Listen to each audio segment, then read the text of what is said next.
tes.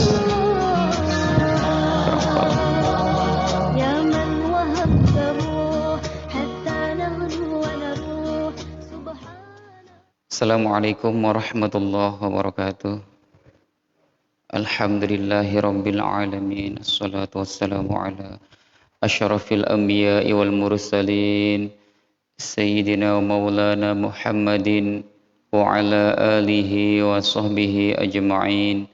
Rabbi syrah li sadri wa yassir li amri wahlul 'uqdatam min lisani yafqahu qawli. Rabbi zidni ilma warzuqni fahma. Allahumma iftah alaina hikmataka wa nshur alaina rahmataka min khazaini rahmatika ya dzal jalali wal ikram.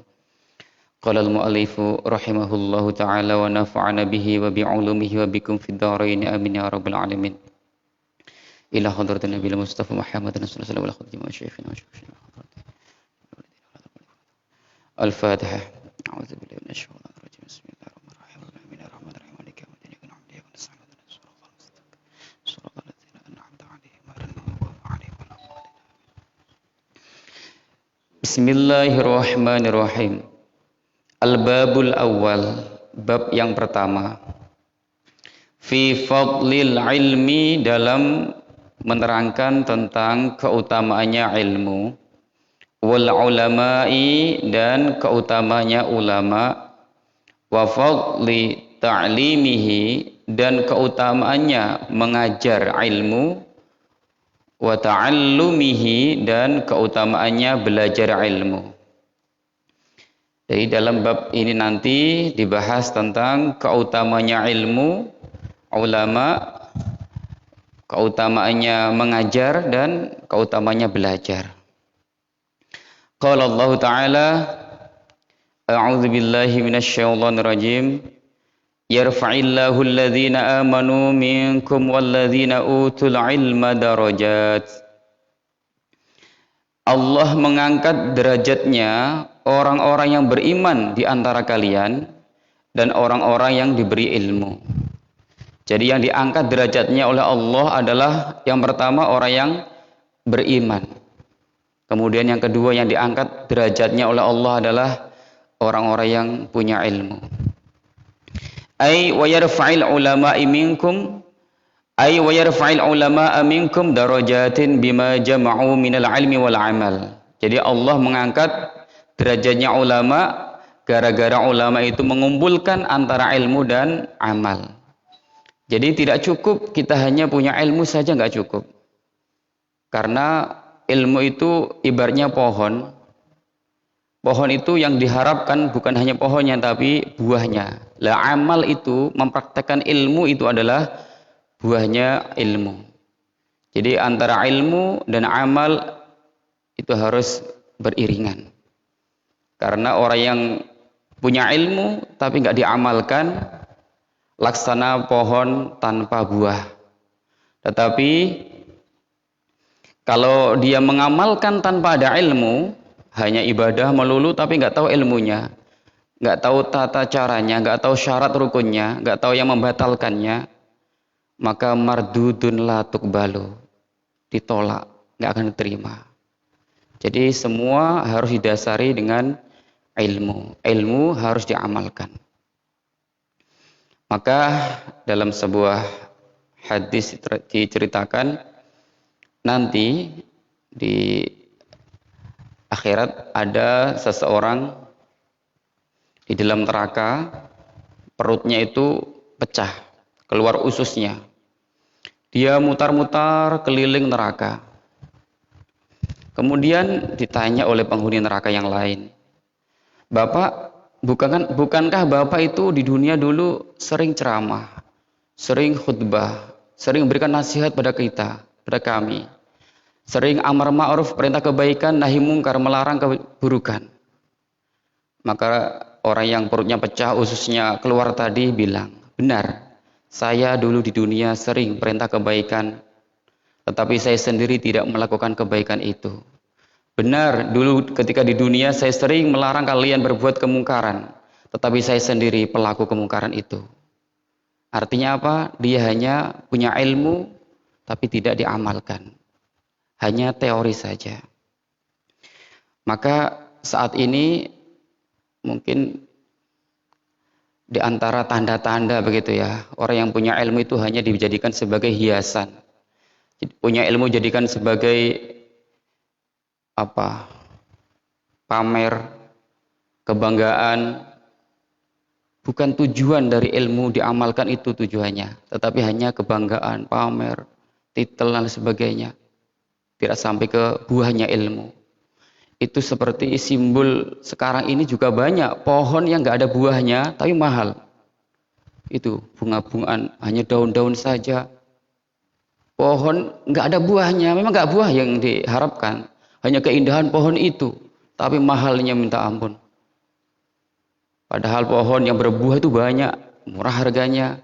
Ada pohon yang nggak ada buahnya, mahal, hanya hiasan saja. Itu simbol sekarang ini seperti itu.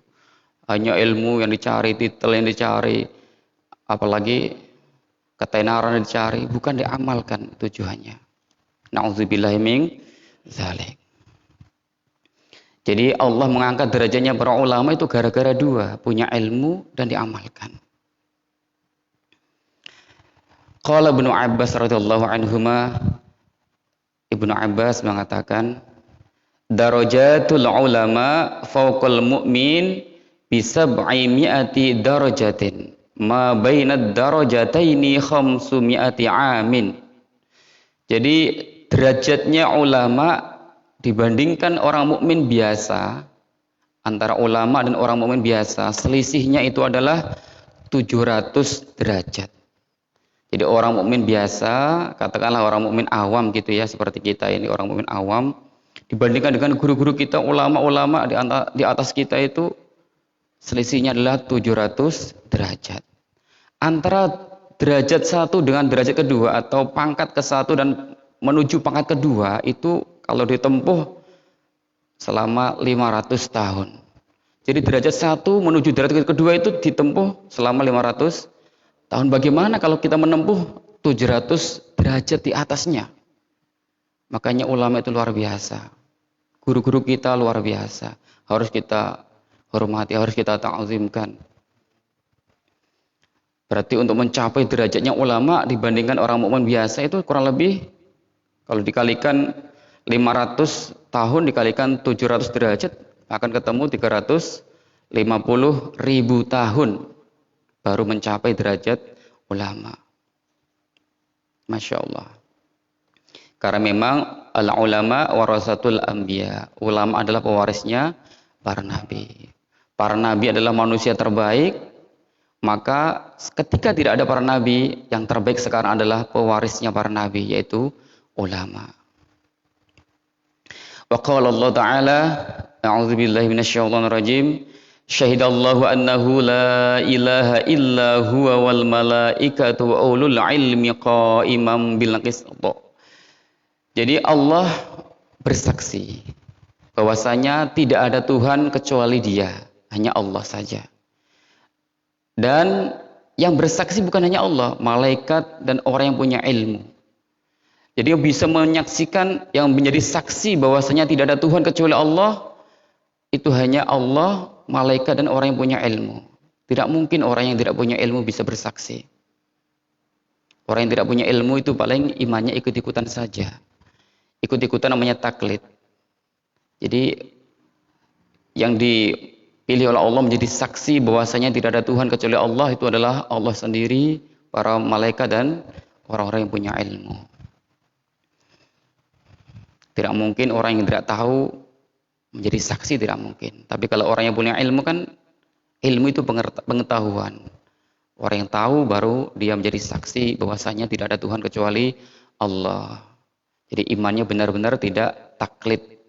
Dia benar-benar tahu dalilnya bahwasanya Tuhan kita hanya Allah satu-satunya. Dengan sifat wajibnya Allah 20, sifat mustahilnya Allah 20, dengan dalil-dalilnya tafsili ataupun minimal ijmali lah. Minimal ijmali itu akan diajarkan oleh guru kita ya, Gus Jalil biasanya di kitab Aqidatul Awam. Fabada Allah Ta'ala binafsihi wasana bimalaikatihi wasallasa bi ahlil ilmi. Jadi Allah memulai pertama kali yang menjadi saksi adalah Allah sendiri. Kemudian yang kedua adalah malaikat, ketiga adalah orang yang punya ilmu.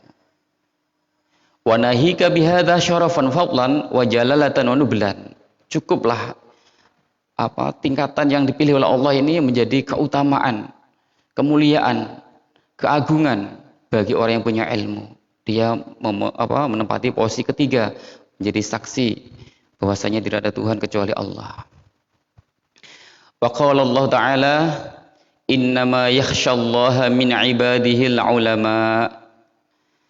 Hanya ulama yang takut kepada Allah daripada hamba-hamba Allah. Jadi hanya ulama yang takut, betul-betul bisa takut kepada Allah. Tidak mungkin orang itu bisa menjalankan perintah Allah kecuali kalau dia tahu mana perintah Allah itu. Tidak mungkin orang itu bisa menjauhi larangan Allah kecuali orang yang tahu mana sih larangan Allah itu. Lah orang yang tahu mana perintah Allah, orang yang tahu mana larangan Allah itu ya orang yang punya ilmu. Orang yang punya ilmu disebut ulama. Maka orang yang benar-benar bisa takut kepada Allah ya ulama, karena mereka yang tahu mana perintah Allah, mana larangan Allah. Coba kalau kita pada waktu malam-malam gelap gulita, nggak ada lampu, nggak ada penerang, jalan saja, pasti kita nggak akan bisa menghindari mana itu sumur, mana itu jurang, nggak tahu kita, nggak akan bisa menghindar kita. Tapi kalau ada penerang, ada obor, ada lampu, pasti kalau kita ketemu jurang kita akan menghindar, ketemu duri kita akan menghindar, ketemu sumur kita akan menghindar. Seperti itu gambarannya kehidupan itu. Tanpa ilmu kita akan menabrak keharaman ditabrak. Karena kita nggak tahu mana yang dilarang, mana perintah Allah. Makanya benar-benar bisa takut kepada Allah, benar-benar bisa menjalankan perintah Allah dan menjauhi larangan Allah adalah orang yang punya ilmu atau ulama. Wa qala Allah Ta'ala, innal ladzina amanu wa 'amilus solihati ulaika hum khairul bariyah, ila qauli ta'ala dzalika liman khasyya rabbah. Sesungguhnya orang-orang yang beriman dan orang-orang yang mengerjakan kebaikan, amal soleh, mereka adalah sebaik-baik makhluk. Dzalika liman khasyya rabbah, dia adalah orang yang takut kepada Allah. Faqtadat al-ayatani anil ulama hum alladzina yakhshana Allah Ta'ala walladzina yakhshana Allah Ta'ala hum khairul bariyah, fayuntaju anal ulama hum warasatul fayuntaju anal ulama hum khairul bariyah. Jadi dua ayat itu kalau disimpulkan adalah ulama adalah orang yang benar-benar bisa takut kepada Allah. Kemudian orang yang benar-benar takut kepada Allah adalah orang-orang yang menjadi sebaik-baik makhluk. Maka kesimpulannya adalah ulama adalah sebaik-baik makhluk. Jadi ulama itu benar-benar makhluk terbaik karena mereka adalah pengganti, pewaris para nabi. Nabi adalah manusia terbaik. Setelah nabi tidak ada, maka pewarisnya adalah manusia terbaik, yaitu ulama. Waqala Rasulullah sallallahu alaihi wasallam, may yuridillahu bi khairan yufaqihu fid din. Barang siapa dikehendaki oleh Allah kebaikan, maka dia akan dipahamkan masalah agama. Jadi setiap orang yang dikehendaki baik oleh Allah, pasti dia akan difahamkan masalah agama. Nggak mungkin buta agama, nggak mungkin nggak tahu perintah Allah. Minimal fardu ain lah. Kewajiban-kewajiban yang berhubungan dengan diri sendiri minimal pasti tahu. Minimal larangan-larangan Allah yang seharusnya kita hindari pasti tahu itu. Itu orang yang dikehendaki baik oleh Allah. Wa qala Rasulullah sallallahu alaihi wasallam, al-ulama warasatul anbiya. Ulama adalah pewaris para nabi. Wa hasbuka bihadhi darajah majdan wa fakhran wa bihadhi rutbah syarafan wa dzikran. Wa idza kana la rutbata fawqa nubuwah fala syarafa fawqa syarafil warasati litilka rutbah. Jadi kalau ulama itu adalah pewarisnya para nabi, maka ini adalah cukup derajat yang sangat mulia. Sangat mulia sekali karena tidak ada derajat, tidak ada pangkat di atasnya para nabi. Maka pewarisnya para nabi juga menempati atau mengganti kedudukannya para nabi ketika para nabi itu sudah tidak ada. Bahkan dalam sebuah hadis disebutkan ulama'i ka'ambiyai Bani Israel. Ulamaku, kata Nabi, itu seperti nabinya Bani Israel. Ulamaku seperti nabinya Bani Israel. Wa ghayatul ilmi al-amalu bihi.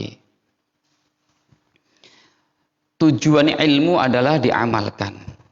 Li'annahu samratuhu wa faidatul umur wa zadul akhirah. Karena mengamalkan ilmu adalah buahnya ilmu, faidahnya umur, dan bekal akhirat. Jadi mengamalkan ilmu itu buahnya ilmu, bekal akhirat, faidahnya umur.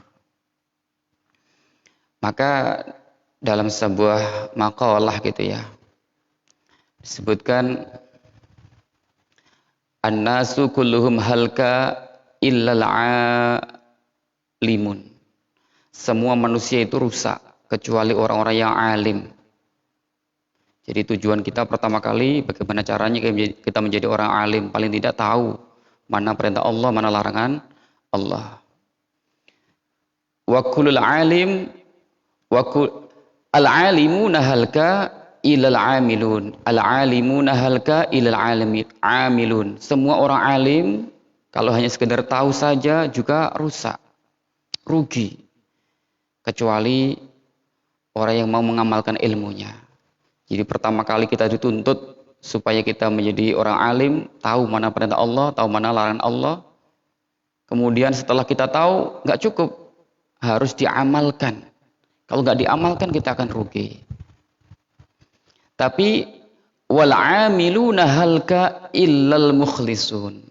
Orang yang mengamalkan ilmu nggak cukup juga, nggak cukup, harus ikhlas.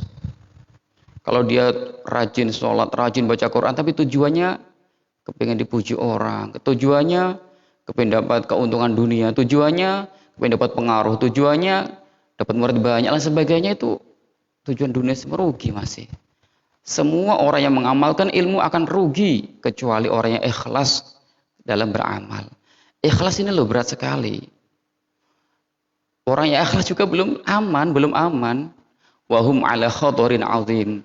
Orang yang ikhlas itu masih dalam kekhawatiran. Karena ikhlas itu sangat lembut sekali, sangat rumit sekali. Bahkan dalam sebuah maqalah disebutkan Arya akhfa min dabi bin namlatis sauda fi lailatis soma fi lailatil zulma fi sakhratis soma fi lailatil zulma. Jadi ria atau tidak ikhlas atau pamer itu sangat lembut, sangat samar. Akhfa min dabi bin namlatis sauda, lebih samar daripada semut hitam yang merayap. Fi lailatil zulma, pada waktu malam yang gelap gulita. Fi sakhratis soma, di batu hitam yang besar, batu yang sangat hitam. Semut hitam merayap pada batu yang hitam pada waktu malam yang gelap. Itu gambarannya orang yang tidak ikhlas, samar sekali. Makanya orang yang mengamalkan ilmunya pun gak boleh sombong, tidak boleh sombong. Masih khawatir kalau dia tercampur dengan riya. Itu dianggap sombong banget dia itu. Mengakui dirinya tawadhu itu loh, dianggap sombong. Itu sangat lembut sekali. Kalau kita kan mungkin ya saya sudah minta maaf kok. Ya belum cukup, harus merasa dirinya belum cukup untuk minta maaf kepada Allah. Saya sudah cukup ibadah kok, saya sudah sedekah kok, enggak cukup, enggak boleh mengakui seperti itu. Masih harus mengakui kekurangan kita, ibadah kita masih kurang, sedekah kita masih kurang, taubat kita masih kurang, ilmu kita masih kurang, kita dianggap masih sombong dan sebagainya, harus begitu. Kalau sudah merasa cukup, sudah merasa alim, sudah merasa bertaubat, merasa ibadah, itu perasaan itu adalah kesombongan yang nyata. Itulah gambarannya ikhlas seperti itu, sangat lembut sekali. Faman zafara bihi sa'ida wa man fatahu khasira. Siapa saja yang bisa mengamalkan ilmu, bisa ikhlas dalam beramal, dia akan beruntung. Siapa saja yang tidak bisa beramal, tidak bisa ikhlas, maka dia akan rugi. Nauzubillahi min dzalik. Walamma dzukira 'indahu sallallahu alaihi wasallam rajulani ahaduhuma 'abidun wal akharu 'alimun qala fadlul 'alim 'alal 'abid ka fadli 'ala adnakum. Jadi pernah disebutkan di hadapan Rasulullah dua orang laki-laki, satu di antaranya adalah orang yang alim dan satu yang lain adalah orang yang ahli ibadah. Maka Rasulullah mengatakan fadlul 'alim 'alal 'abid, keutamanya orang alim mengalahkan orang yang ahli ibadah yang tidak alim, kafadli ala adnakum, seperti keutamaanku kata Nabi dibandingkan dengan para sahabat yang paling rendah. Jadi keutamanya orang alim dibandingkan orang yang ahli ibadah tapi nggak alim, itu seperti keutamanya Rasulullah dibandingkan dengan sahabat yang paling rendah. Ya jauh sekali. Bainas sama wa sumurbur itu, antara langit dan sumurbur itu sangat jauh sekali. Wa qala sallallahu alaihi wasallam man salaka tariqan yatlubu fihi ilman salakallahu bihi tariqan min turkil jannah. Wa fi riwayatin sahhalallahu bihi tariqan ilal jannah. Jadi barang siapa menapaki jalan menuju ilmu, barang siapa menapaki jalan untuk mencari ilmu, maka Allah akan memudahkan baginya jalan menuju surga. Jadi orang yang berjalan tujuannya mencari ilmu, maka Allah pasti akan memudahkan jalan menuju surga. Artinya perbuatan kita, ucapan kita, itu semua akan dicocokkan dengan ridho Allah semua. Kita akan dibencikan dengan kemaksiatan, kita akan dibencikan dengan kemungkaran, kita akan menyesali jika kita tergelincir dalam kemaksiatan. Seperti itu, karena kita punya ilmu. Jadi orang yang dimudahkan jalan menuju surga berarti ya dia akan disenangkan dengan kebaikan, dibencikan dengan kekufuran, dibencikan dengan kemaksiatan, seperti itu. Oleh karena itu, alhamdulillah kalau di gedung NU ini diadakan pengajian ilmu. Alhamdulillah ada orang yang mau menapaki jalan menuju ilmu. Mudah-mudahan ini menjadi perantara jalan menuju surga Allah. Dalam sebuah syair dalam kitab Ta'limul Muta'alim disebutkan fa inna faqihan wahidan mutawarri'an asyaddu 'ala syaitani min alfi 'abidi. Jadi seorang ulama satu saja, ulama yang ahli fikih, yang warok ya. Warok itu menghindari syubhat, yang samar-samar dihindari, apalagi yang haram. Jadi ulama yang menghindari keharaman dan syubhat, yang tidak jelas hal haramnya, yang remang-remah hukumnya dihindari, itu menurut syaitan lebih berat godaannya daripada 1000 orang yang ahli ibadah. Ini menguatkan makalah atau hadis Rasulullah yang tadi. Jadi satu ulama yang warok, ini yang warok ini yang susah nih. Ulama sih banyak, yang warok yang susah, yang menghindari syubhat, yang remang-remang, menghindari sesuatu yang gak jelas hal haramnya, ini yang susah. Itu lebih berat godaannya menurut syaitan daripada 1000 orang yang ahli ibadah. Ulama itu yang semacam itu susah dicari. Dia itu menjadi musuh syaitan yang sangat kuat itu. Syaitan sangat benci pada mereka. Kenapa? Karena syaitan itu ingin menggoda manusia supaya celaka, supaya tersesat, supaya melakukan kemungkaran, keharaman, sedangkan ulama mengajak mereka supaya kembali ke jalan Allah, mengajak mereka kebaikan, melarang mereka kemungkaran. Jadi bentrok ini antara ulama dan syaitan sangat musuh lah, sangat intinya. Ulama itu sangat dimusuhi oleh syaitan. Pertama kali ingin digoda adalah ulama itu. Makanya kalau ulama meninggal, Masya Allah itu musibah yang sangat besar. Syaitan akan senang. Kita manusia, umat Islam akan menangis kehilangan ulama. Terakhir ada suatu cerita dalam manaqibnya Syekh Abdul Qadir Al-Jilani. Suatu saat Syekh Abdul Qadir Al-Jilani itu ibadah di tengah malam. Itu memang kebiasaannya para ulama ya, ulama yang ahli mengamalkan ilmunya, Masya Allah. Mudah-mudahan kita semua dimudahkan untuk mengamalkan ilmu kita. Pada waktu Syekh Abdul Qadir Al-Jilani itu ibadah di tengah malam, ternyata ada sosok cahaya terang menerangi semua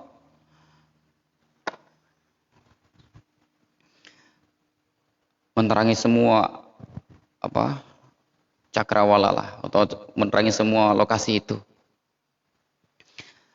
Sontak cahaya itu langsung ngomong, "Ya Abdul Qadir Al-Jilani, ana rabbuka." Wahai Syekh Abdul Qadir Al-Jilani, saya Tuhanmu. Laqad abahtu lakal muharramat. Saya saat ini telah memperbolehkan kamu melakukan keharaman. Sekarang kamu bebas melakukan keharaman apapun, saya bolehkan. Kata cahaya itu yang mengaku sebagai Tuhan. Karena Syekh Abdul Qadir Al-Jilani adalah ulama. Dia tahu. A'udzubillahi minasyaitonirrajim. Saya berlindung kepada Allah dari godaan syaitan yang terkutuk. Langsung bilang, "Ikhsa ya la'in." Minggat kamu syaitan terlaknat. Langsung bilang begitu. Setelah itu langsung cahaya itu padam. Langsung gelap. Setelah gelap, ini dia nggak langsung menyerah, masih ingin menggoda Syekh Abdul Qadir Al-Jilani supaya sombong. Wahai Syekh Abdul Qadir Al-Jilani, kamu telah selamat dari godaanku. Sungguh saya telah menggoda seperti ini 1000 orang yang ahli ibadah, mereka semua tertipu. Tetapi kamu sebab ilmumu, sebab kealimanmu, sebab zuhudmu, kamu selamat dari godaanku. Ini supaya Syekh Abdul Qadir Al-Jilani bilang, alhamdulillah saya, sebab ilmu saya, sebab kezuhudan saya selamat. Supaya sombong begitu. Tapi tidak. Syekh Abdul Qadir Al-Jilani orang yang alim, orang yang ikhlas, dia mengatakan, bifadlillahi wal minnah, saya bisa selamat bukan karena ilmuku, bukan karena alimku, bukan karena zuhudku, tapi karena anugerah Allah, karena pertolongan Allah. Jadi godaan syaitan sangat lembut sekali. Setelah itu langsung hilang itu suara. Kalah langsung. Digoda dari sesuatu yang jelas, masih kalah. Digoda dengan sesuatu yang lembut, masih selamat. Ketika Syekh Abdul Qadir Al-Jilani itu menceritakan kejadian ini kepada murid-muridnya, maka muridnya bertanya, "Wahai Syekh, dengan apa engkau tahu bahwasanya cahaya itu adalah syaitan?" Maka Syekh Abdul Qadir Al-Jilani mengatakan, "Fa'alimtu annahu syaitan min qawlihi laqad abahtu lakal muharramat." Saya tahu bahwasanya cahaya itu adalah syaitan dari perkataannya, yaitu saya telah memperbolehkan kamu berbuat keharaman. Faqad alimtu anallaha la ya'muru bil fahsya. Padahal saya tahu Allah tidak pernah perintah keburukan. Allah enggak pernah perintah kemaksiatan. Kok ini ada yang mengaku sebagai Tuhan menyuruh berbuat kemungkaran? Pasti bukan Tuhan ini, pasti syaitan ini. Seperti itu. Ya, mudah-mudahan kita semua dimudahkan oleh Allah Subhanahu wa taala menjadi orang yang alim, bisa mengamalkan ilmunya, bisa ikhlas dalam beramal, bisa selamat dari godaan syaitan. Amin Allahumma amin. Ala zini wa bi syafaat Rasulullah Al-Fatihah.